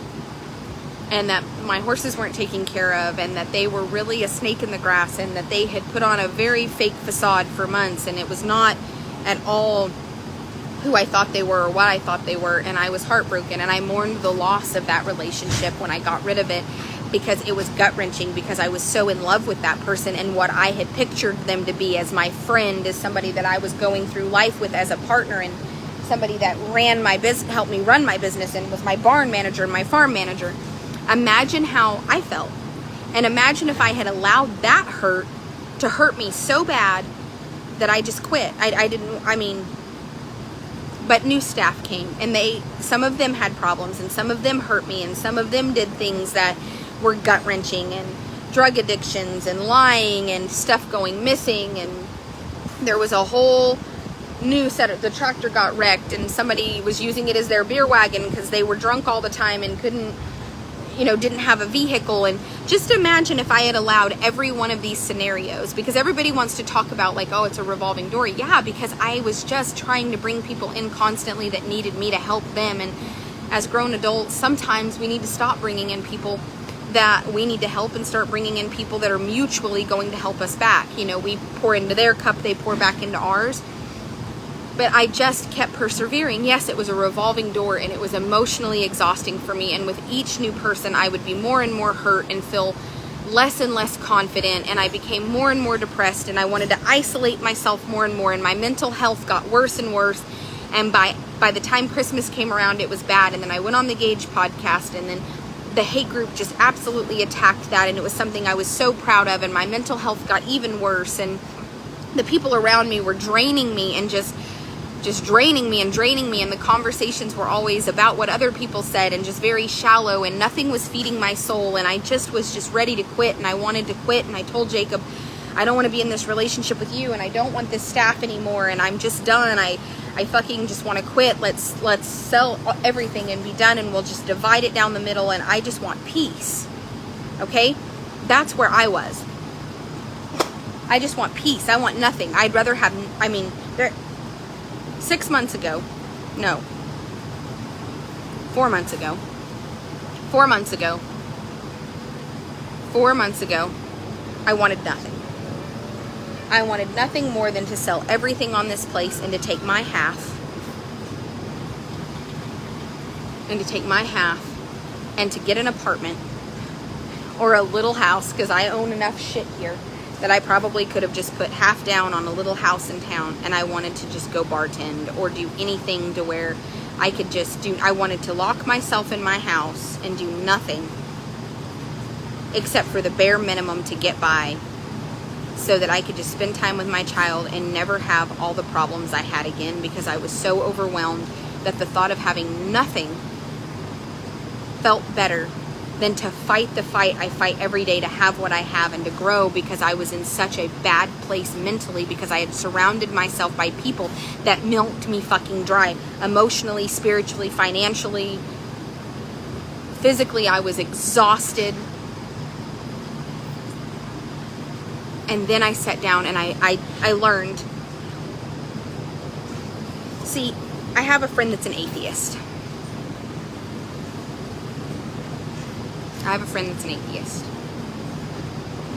And I said over lunch one day,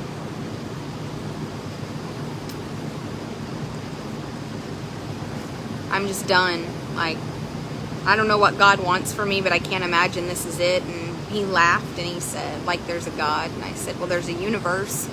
There's a source.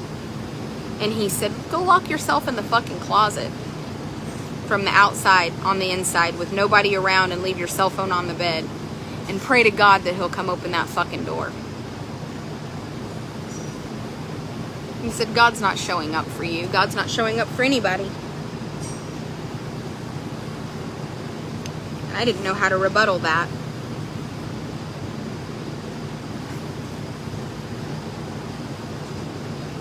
I didn't know how to rebuttal that. I had never not had faith in God.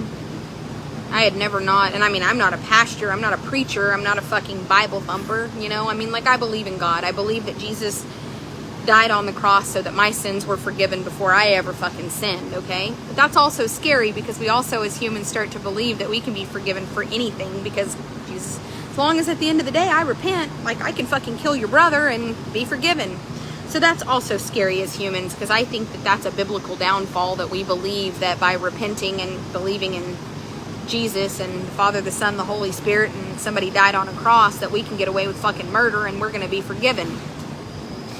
But I think that the Bible has to tell us that so that we have hope, and no matter how much of a horrible human we are, the Bible is written in stories of a lot of sinners. Paul, Peter, they were awful humans that God turned around and they became great people, and we have to know those stories and believe them and have faith that no matter what the fuck we've done, that we can be forgiven, or else there would be no hope.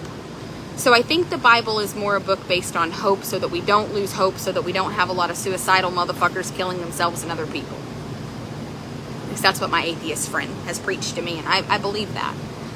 Now, I went home and I sat down on my meditation mat and I said, God, I know that you're there. I know you're there. I've heard your voice. I've felt you in my spirit. I know you're there. And I know if I lock myself in my closet and throw my phone on the bed, I'm going to be there for a long time, because you're not going to come open that door.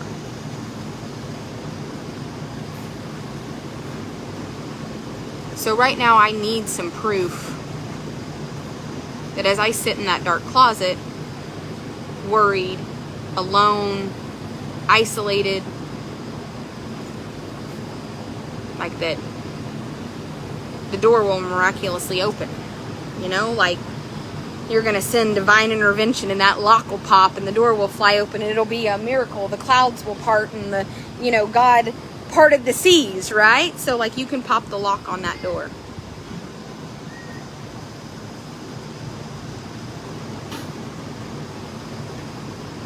And God didn't tell me he was going to pop the lock or that he was going to part the seas.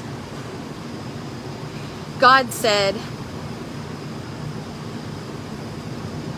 I'll send you somebody to open the door. And I thought, yeah, okay, that's a fucking weird thing. Now what? And on my meditation mat, and I've never told this story because y'all already think I'm fucking insane, he said, I'll send you somebody to open the door. He said, you have to stop praying for me to make things easy. You have to stop praying for me to do the miracles. He said, life isn't about miracles. Life is about connection. And he said, there are people right now praying for me to unlock the door. And you're the key to that. You're the person that'll walk up and open the door for them. And I'm telling you, in that moment, an atheist changed my life and my relationship with God.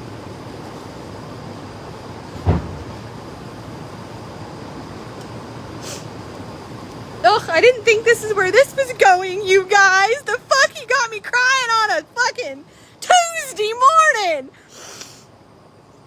He said, I will send somebody to open the door.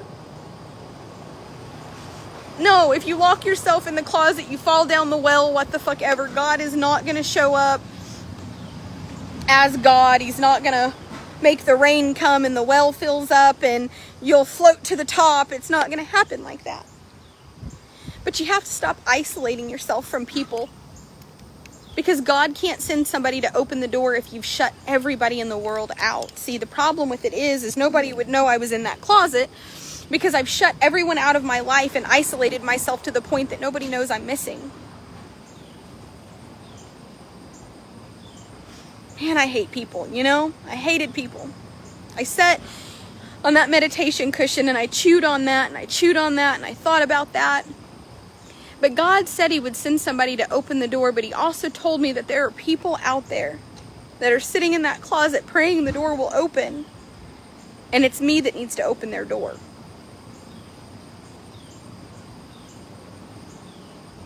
And in that moment, I realized I need to stop always thinking about me, you know? Like, I also need to remember that I was sent to be a blessing in other people's life.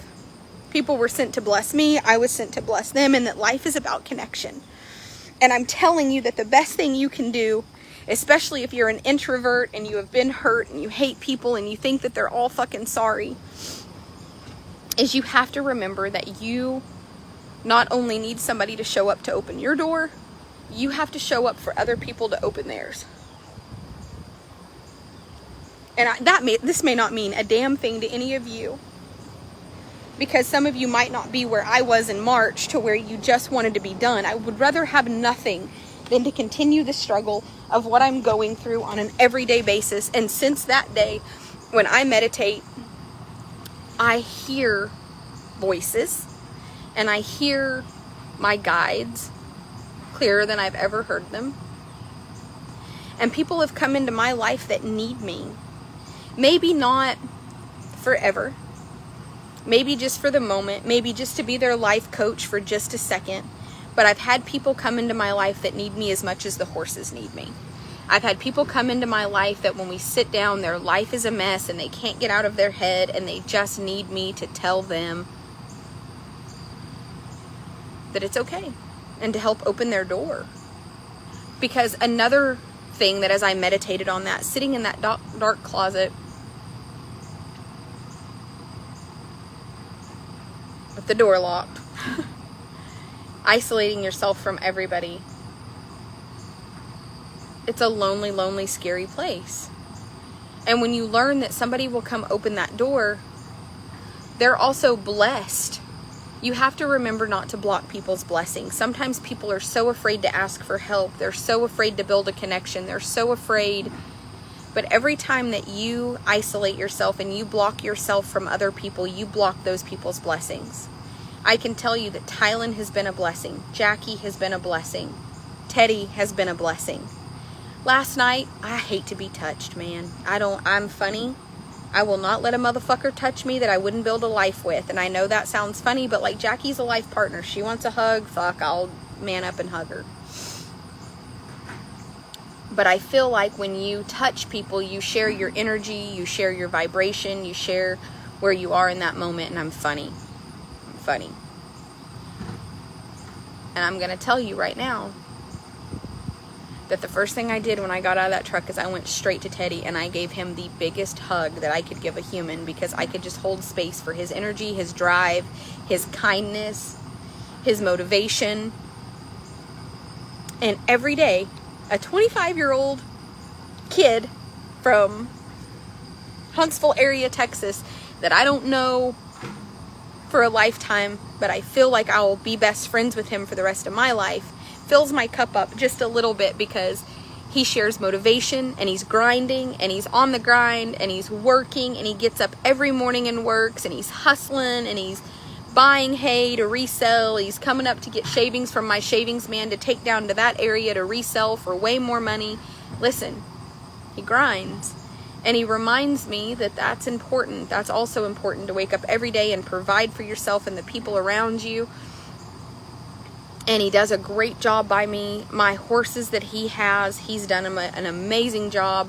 And when I said, hey, I want a rope, he said, all right, next time I come up, he said, I'm going to bring a whole bunch of ropes and we're going to swing all of them so you can feel the tip of them and see what you like. Don't be ordering a bunch of ropes. I'll bring a bunch of different kinds of ropes and we'll see what really fits you best. And he's like, and we'll get you to where you can really rope good. And he never said like, oh, baby, leave the roping to me. Or, hey, I got this. You just, like I've heard a million times before. Even Tylen, God bless him. I rope, you video. It's fine. You don't have to. No, I want to learn. I don't know how. I don't have a clue. I want to do it. I want to start today. Day one, I got on my horse. I bought a rope saddle. I swung a rope off of a horse. I know I can do that. Now I need to start roping the dummy every day so that I can really get a feel for this. Listen, I already have ordered a calf sled and I've already ordered a knee ball, and I promise you, I saw Jackie Hobbs when I was looking at breakaway roping and she was on a ball on her knees roping, and I'm like, I can fucking do it. I'm gonna do it every day. I'm gonna fall off that ball for the next 6 months till I can fucking knee that ball and rope and stay on the ball. I'm fucking do it. There's 18-year-old kids that TikTok it and they fall off, and I'm like, my 35-year-old ass is gonna do it. But listen, this thing here opens my door. Teddy opens my door. So as I isolated myself, I threw my phone on the bed, locked myself in the closet from the outside. I promise you, if I went missing for more than an hour, this would be looking for me. About the third call or text that I didn't respond to, it would be in its little blue wagon headed to my house to figure out why the fuck. Hello? You in there? And I promise you, if my Jeep was in the driveway and it knocked on the door a couple times and I didn't answer, this bitch would fucking break the glass out of my back door and come in my house. I'd break in. She would break in for fucking sure. And ask her what happens when she doesn't fucking text me. I'm like, I know you have an iWatch. You fucking are getting my shit answer. So I'm just telling you that God has brought people into my life that will open the door. Okay? God is not going to show up. The clouds are not going to part, okay? And he's not going to come walking out and go, this dumb bitch locked herself in the closet, I'm saving her. What he did is he sent me somebody that would say, this dumb bitch has locked herself in the closet, I'm saving her. It's like, I need you, Jackie, go help. I need you, Jackie, go get her. She's fucking locked in the closet. Phone's on the bed. Fucking don't let her die in there. Don't let the fat bitch starve. So I want you to know, my atheist friend told me, there is no God. There is no God. And he's not going to come save you. He is not going to open the closet door. He's not going to part the Red Seas. Those miracles aren't going to happen. And the quicker you realize you're the only person you can rely on, blah, blah, blah. And do you know how easy it would have been for me to believe that? I mean, really, Jackie. You know how easy it would have been for me to believe that you're right. God is never going to show up for me, because you're right. Like, if listen, it would have been so easy for me to mentally cave and believe.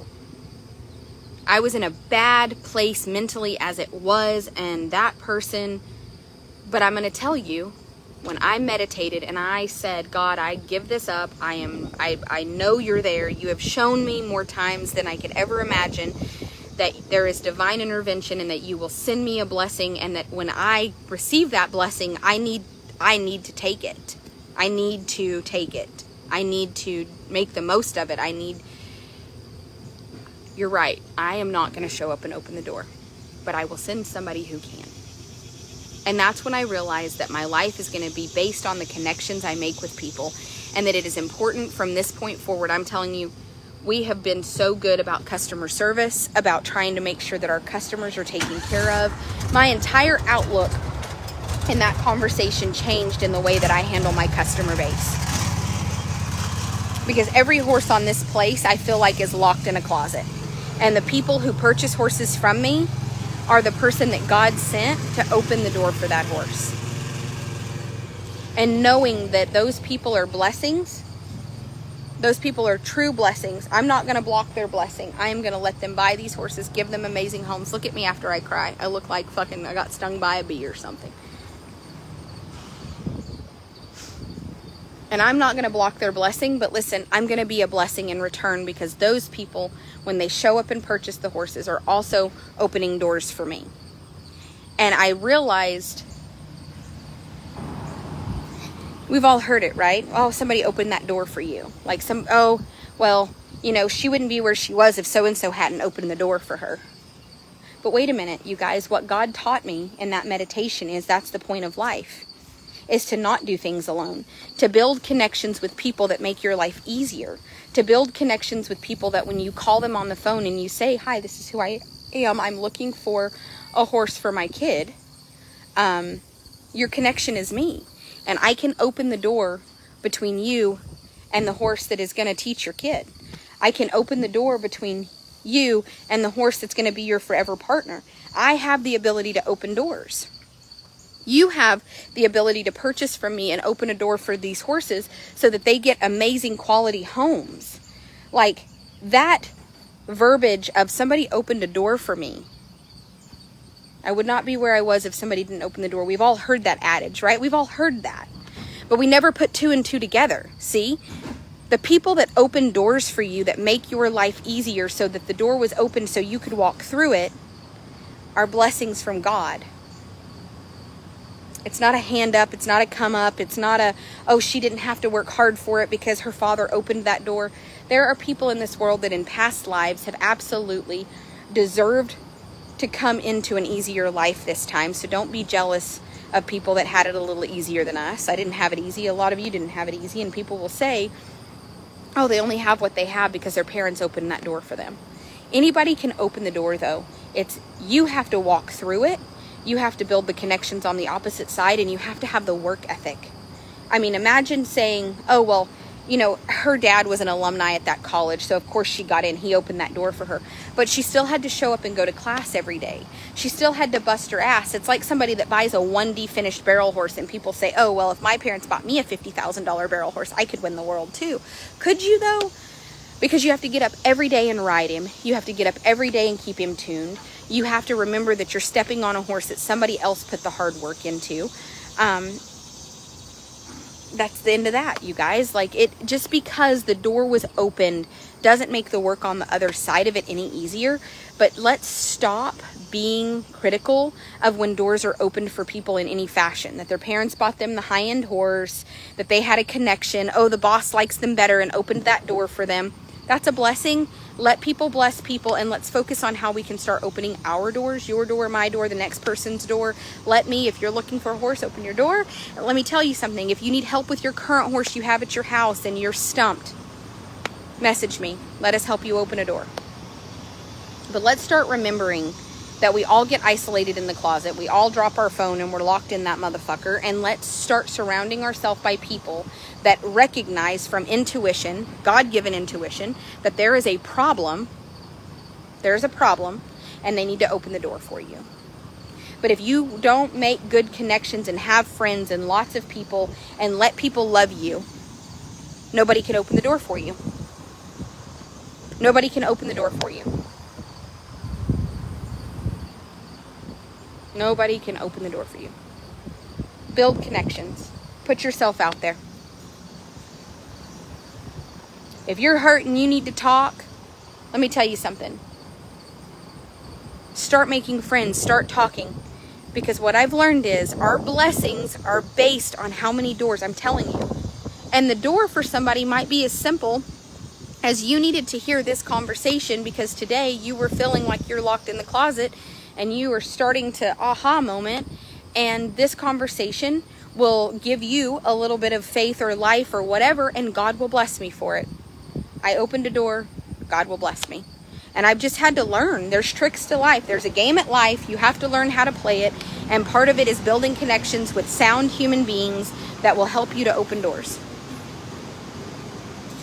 It's also to be a sound human being who can open doors for other people. Now I need to ride. It's 8:35. I'm an hour behind. I love you. I'm going to go ride and try to not look like something attacked me because I'm not a good crier. So I love you, all of you. I hope you thank God today for your blessings.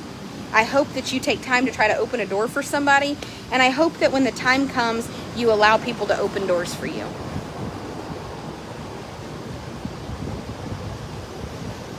Don't block people's blessings. When people want to donate money to the horses here, that is just them opening a door for that horse to have a better life. I'm not blocking their blessing. When people want to purchase horses from here, that's what it is. And if you're the kind of person that wants to slam door shuts because you're a bitter, vindictive, manipulative shit human, I honestly, I will pray for you. Because at the end of the day, we have the option to either be the person that shuts and locks the door or the person that opens it.